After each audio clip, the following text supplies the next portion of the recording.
La historia de Lea, la mujer que Dios vio. Lea fue la primera esposa de Jacob.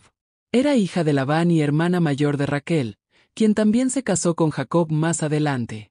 Su historia está registrada en el libro del Génesis, entre los capítulos 29 y 49. Dependiendo de la traducción bíblica, también se le llama Lea o Leía.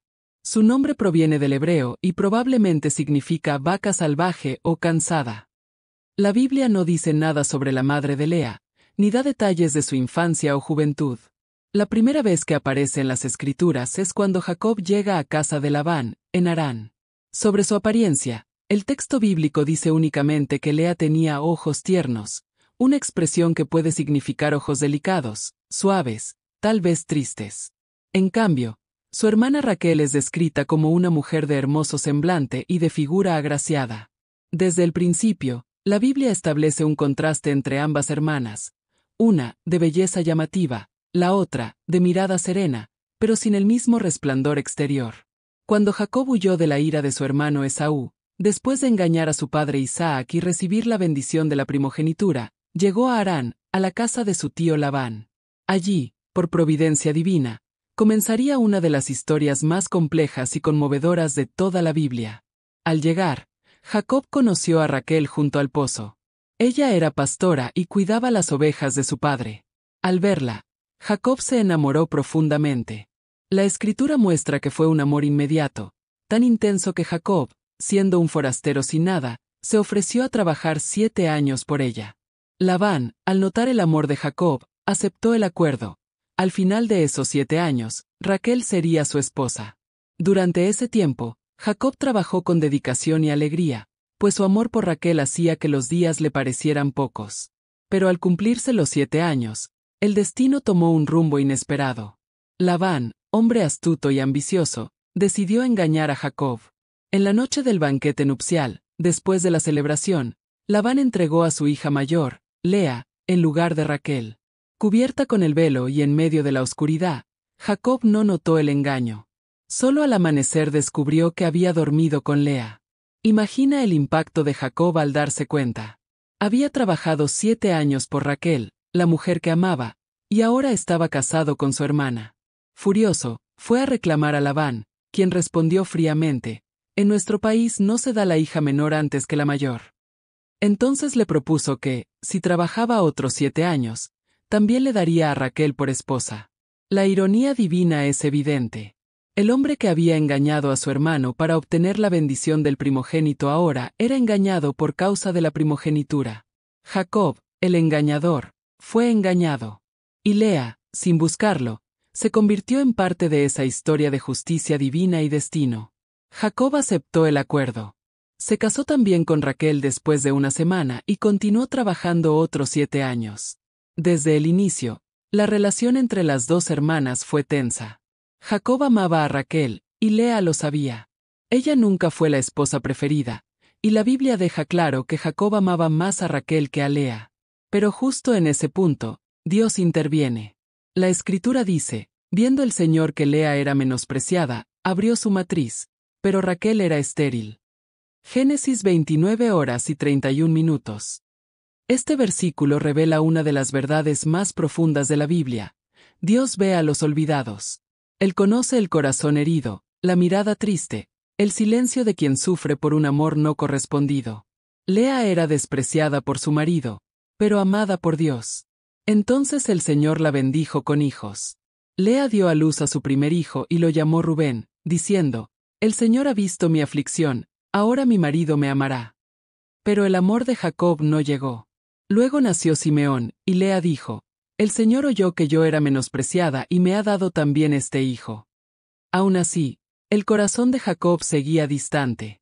Después vino Leví, y Lea exclamó: «Ahora sí se unirá más a mí mi marido, porque le he dado 3 hijos».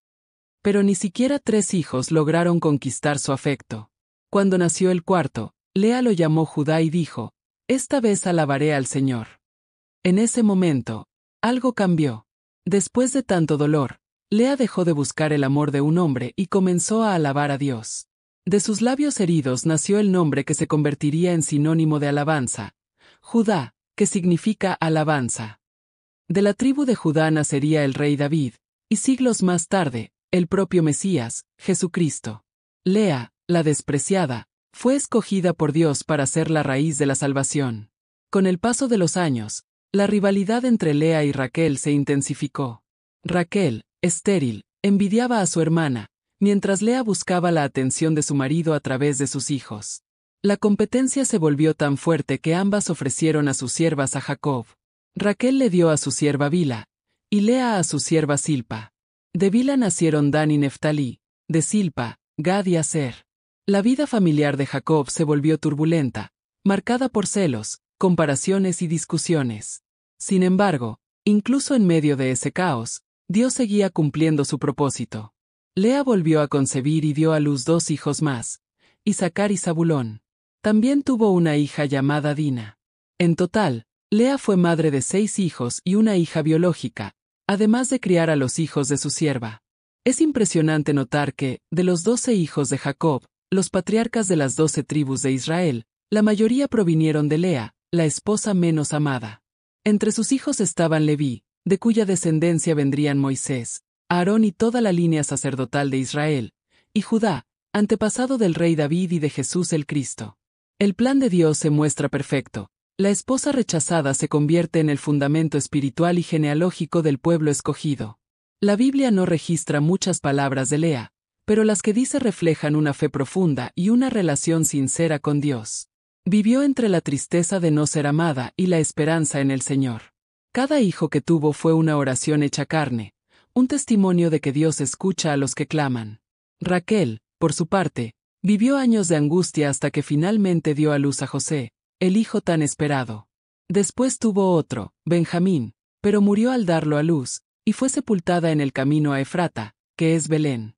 Lea, en cambio, vivió más tiempo y fue sepultada en la cueva de Macpela, junto a Abraham, Sara, Isaac, Rebeca y más tarde, Jacob. Aunque en vida fue la menos amada, en la muerte reposó al lado de su esposo, en el sepulcro de la promesa.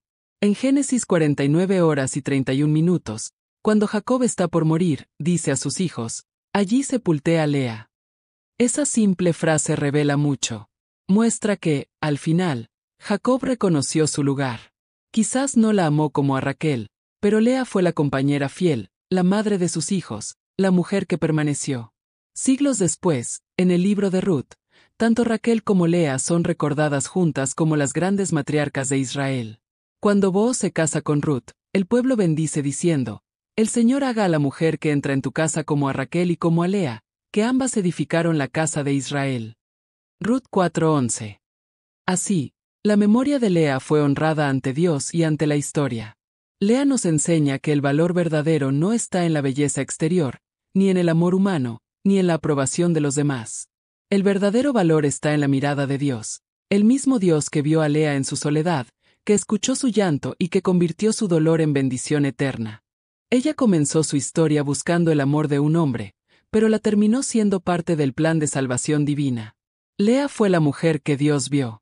Y aún hoy, su historia resuena a través de los siglos, recordándonos que Dios no olvida a los despreciados, no ignora a los corazones heridos, y no deja sin respuesta las oraciones sinceras de quienes lo buscan con fe.